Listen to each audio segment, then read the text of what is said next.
Hello student, Shrimati Maurya देवी तापड़िया कन्या महाविद्यालय के इस यूट्यूब चैनल पर आप सभी का फिर से स्वागत है। आज का जो अपना टॉपिक है वो है रिकरिंग सीरीज। आवर्ती श्रेणियाँ क्या होती है उनके बारे में अपन आज के वीडियो में डिस्कस करेंगे और रिकरिंग जो सीरीज है उनको अपन कैसे निकालते हैं, इनको क्या मतलब इनको डिफाइन किस तरह से करते हैं, उनको अपन आज के वीडियो में पढ़ने वाले हैं। तो हिंदी में इनको बोलते हैं आवर्ती श्रेणियाँ। अब देखिए, रिकरिंग सीरीज जो होती है उसका मतलब ये होता है कि कोई अगर सीरीज चल रही है, ठीक है, चल रही है लेकिन एक पॉइंट ऐसा आता है कि जिस पॉइंट पर जो है, जैसे अपने यहाँ पे मैं ये मान लेती हूँ कि इस तरह से u1 plus u2 plus u3 इस तरह से अपनी कोई जो सीरीज है वो यहाँ पर चलती है। लेकिन अगर मान लो u3 जो है वो बाकी इन तीन जो अपने पीछे अपने दो पद लिखे, या मैं ये कहूँ कि ये जो मेरा u2 है वो u1 और प्लस 1 के फॉर्म में यहाँ पर इनको मतलब इनके योग के रूप में इनको कुछ मल्टीप्लाई करवा के कुछ अचर पदों से गुणा करवा के इनको जोड़कर इनके मिश्रित योग के बराबर इनको अगर रिप्रेजेंट किया जा सकता है, देन ये सीरीज कैसी होगी, अपनी रिकरिंग यानी आवर्ती श्रेणियाँ होगी। आवर्ती श्रेणियाँ का मतलब है इसके प्रत्येक पद को किसी अन्य दो पदों मतलब क्रमागत जो पूर्व के जो पद होते हैं उनके रूप में इनको अगर व्यक्त किया जा सकता है तो इनको अपन क्या बोलते हैं, आवर्ती श्रेणियाँ बोलते हैं। अब देखिए, रिकरिंग जो सीरीज होती है उनके अंदर अपना क्या होता है, जैसे एक एग्जाम्पल की हेल्प से अपन यहाँ पर इसको समझते हैं। मैंने यहाँ पे दे रखा है 1 plus 2x plus 3x square plus 4x cube plus 5x 4, इस तरह से ये वैल्यू अपनी यहाँ पर चलती जाती है, ठीक है। अब देखिए, ये जो वैल्यू है इसके अंदर आप ये देखिए, अगर आप 5x की पावर 4 को अगर आप इनकी फॉर्म में लिखना चाहते हैं तो कैसे लिखेंगे। देखिए, ये क्या है 2x को आप मल्टीप्लाई करवाओ किससे हैं, 4x क्यूब से। देखिए कैसे, और इसको आप मल्टीप्लाई करवाएंगे माइनस 2x से, नहीं सॉरी माइनस x स्क्वायर से, किसको 3x स्क्वायर को। देखिए कैसे, देखो इनको अपन सरल करेंगे तो ये हो गए 8x की पावर 4 और ये हुआ 3 माइनस का 3x की पावर 4, तो ये कितना बचेगा 5x की पावर 4 ही बचाना। यानी जो मेरा ये वाला पद है इस पद को मैं इन दो पदों के रूप में क्या कर सकती हूँ, व्यक्त यहाँ पर कर सकती हूँ। तो ये मेरी कैसी सीरीज होगी, यहाँ पर रिकरिंग सीरीज इनको यहाँ पर डिफाइन किया जाता है, ठीक है। तो यहाँ पर जो ये संबंध अपने को यहाँ पे दिख रहा है, मान लो इसको मैं un मान लूँ तो ये क्या होगा un-1 और ये होगा un-2। तो un-1 और un-2 मतलब पहले के दो पदों और जो जिस पद की अपन बात कर रहे हैं उन पदों के बीच का जो संबंध होता है उसे अपन कहते हैं संबंध क्रम, ठीक है। इन तीनों के बीच में जो संबंध होता है वो क्या कहलाता है, संबंध क्रम यहाँ पर कहलाता है, स्केल ऑफ रिलेशन कहलाता है, ठीक है। अब देखिए, कोई भी जो संबंध क्रम है उसको अपन किस तरह से डिफाइन कर सकते हैं। नॉर्मली जो भी संबंध क्रम होता है उसको अपन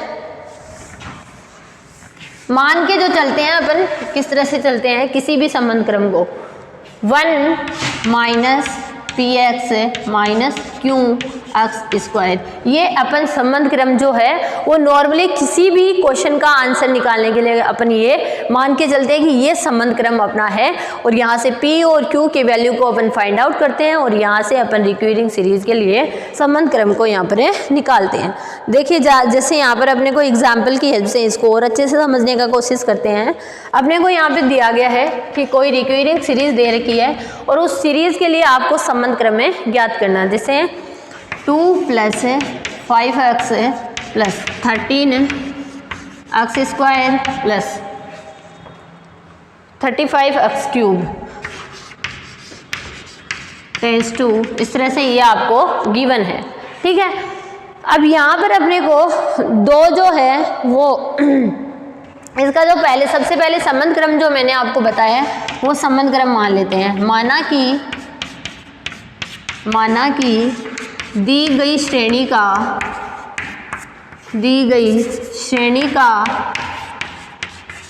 संबंध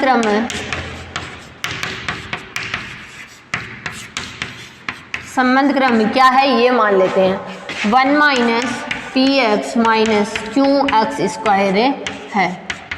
ये संबंध क्रम अपन इसको लेट कर लेते हैं। ठीक है, अब देखिए पहले अपन इसको लिखते हैं, जो 3 नंबर पद है उसको इन दोनों पदों के रूप में लिखते हैं। तो क्या लिखेंगे 13 माइनस ये होता है 5x माइनस और ये होगा 2x स्क्वायर, यानी ऐसे उल्टा लिखा जाता है।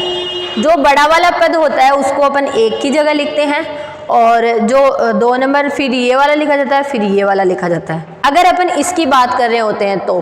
ठीक है, अब इसके बाद में ये पहला अपना संबंध यहाँ पर, अच्छा सॉरी x और नहीं आएंगे, p और q आएंगे, p और q इक्वल में 0 ये आ जाएगा।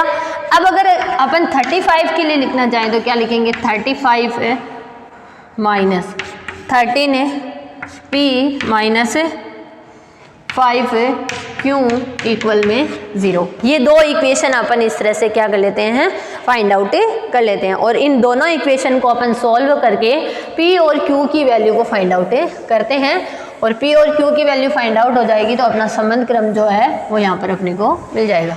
देखिए अब p और q की वैल्यू कैसे निकलेगी 13 minus p minus 2q equal में 0, एक तो ये है। अब देखिए इन इक्वेशन में कोई भी एक कोएफिशिएंट को अपने को गायब करना होगा तो अपन इनको कर लेते हैं। इस इक्वेशन को 5 से मल्टीप्लाई करवा देते हैं और इस इक्वेशन को 2 से। तो अगर मैं इस इक्वेशन को 5 से मल्टीप्लाई करवाऊँ तो ये हो जाएगा 65 minus 25p minus 10q equal में 0। अब इसको अपन 2 से करवाया तो ये हो गया 70 minus 26p minus 10q equal में 0। अब इनको घटा देते हैं, ये माइनस ये प्लस ये p प्लस ये तो कैंसिल हो जाएंगे, ये माइनस का 5 आ गया और प्लस का p आ गया इक्वल में 0। तो यहाँ से p की वैल्यू अपने पास क्या आ जाएगी 5 आ जाएगी। ठीक है, अब ये क्या आ गई p की वैल्यू आ गई तो इनको इनमें से इनको रख देते हैं कहीं भी। तो p का मान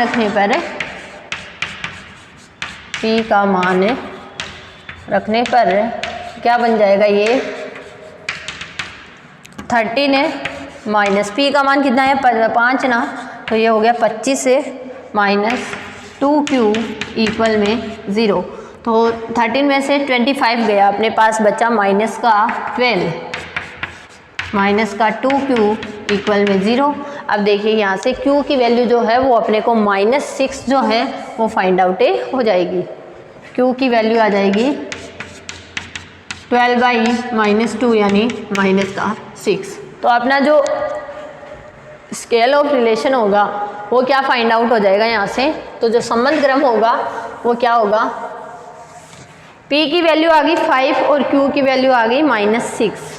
ठीक है, तो यहाँ पर अतः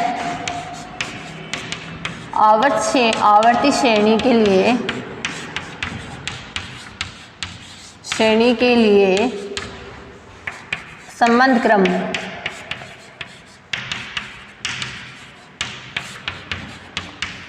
क्या हो जाएगा, ये होता है 1 माइनस p की वैल्यू 5x माइनस q की वैल्यू है -6x स्क्वायर। तो ये क्या बन जाएगा 1 minus 5x plus 6x square क्या आ जाएगा, यहाँ पे संबंध क्रम जो है वो फाइंड आउट हो जाएगा। ठीक है ना, इस तरह से अपन कोई भी जो क्वेश्चन है उसके लिए इजीली जो संबंध क्रम है उसको यहाँ पर फाइंड आउट कर सकते हैं। ठीक है, देखिए यहाँ पे एक और एग्जाम्पल की हेल्प से इसको और अच्छे से समझते हैं अपन।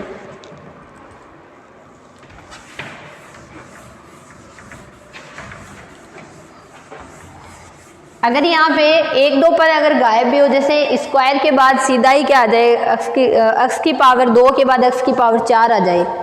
ठीक है, तो इस तरह की जो वैल्यू होती है उसको पहले अपन सीक्वेंस से चेंज करते हैं। जैसे यहाँ पे एक ऐसा एग्जाम्पल है, उसको देखते हैं। अपने को गिवन है कि निम्न आवर्ती श्रेणी का संबंध क्रम ज्ञात करना है। गिवन है -1 plus 6x² plus 30x³ is 2, ये गिवन है। अब देखिए यहाँ पे पहले x की पावर 0 है, x की पावर 1 वाला पद जो है वो यहाँ से क्या है, गायब है, अपन देख पा रहे हैं। तो सबसे पहले इसको अपन क्या करेंगे, आवर्ती श्रेणी को क्या कर देंगे, थोड़ा सा चेंज करेंगे। अपन उसको सभी पदों के फॉर्म में लिखेंगे। तो दी गई आवर्ती श्रेणी,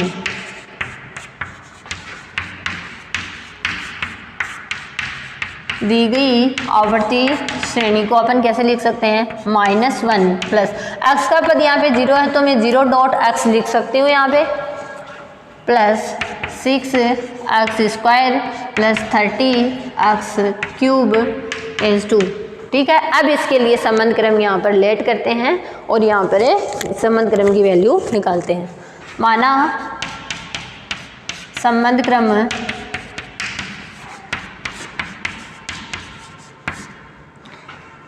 1 - px - qx²। सबसे पहले 6 के लिए लिखेंगे तो पहली इक्वेशन जो बनेगी 6 माइनस p की वैल्यू क्या होगी, यहाँ पे 0 बन जाएगी। तो ये हो जाएगा 6 - 0.p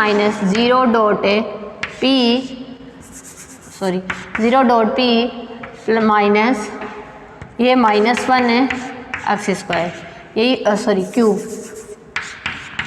x² की जगह यहाँ पे -1 लिखा जाएगा, उल्टा लिखा जाता है ना अपना।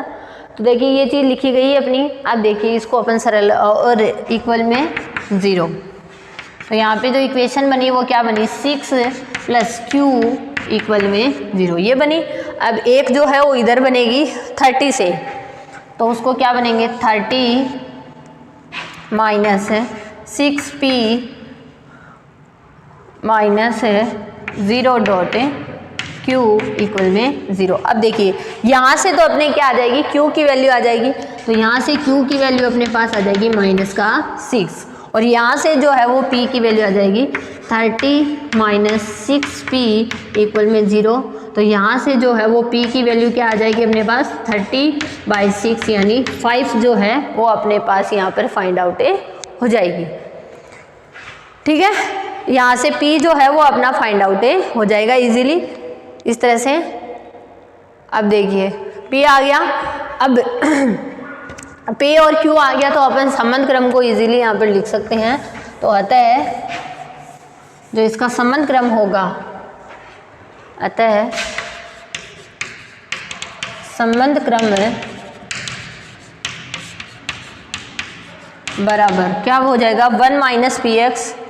तो p की वैल्यू तो प्लस में ही है तो 1 - 5x है, और ये वैल्यू 6 जो है वो माइनस का तो प्लस है 6x²। ये वैल्यू अपने को यहाँ पर फाइंड आउट हो जाएगी।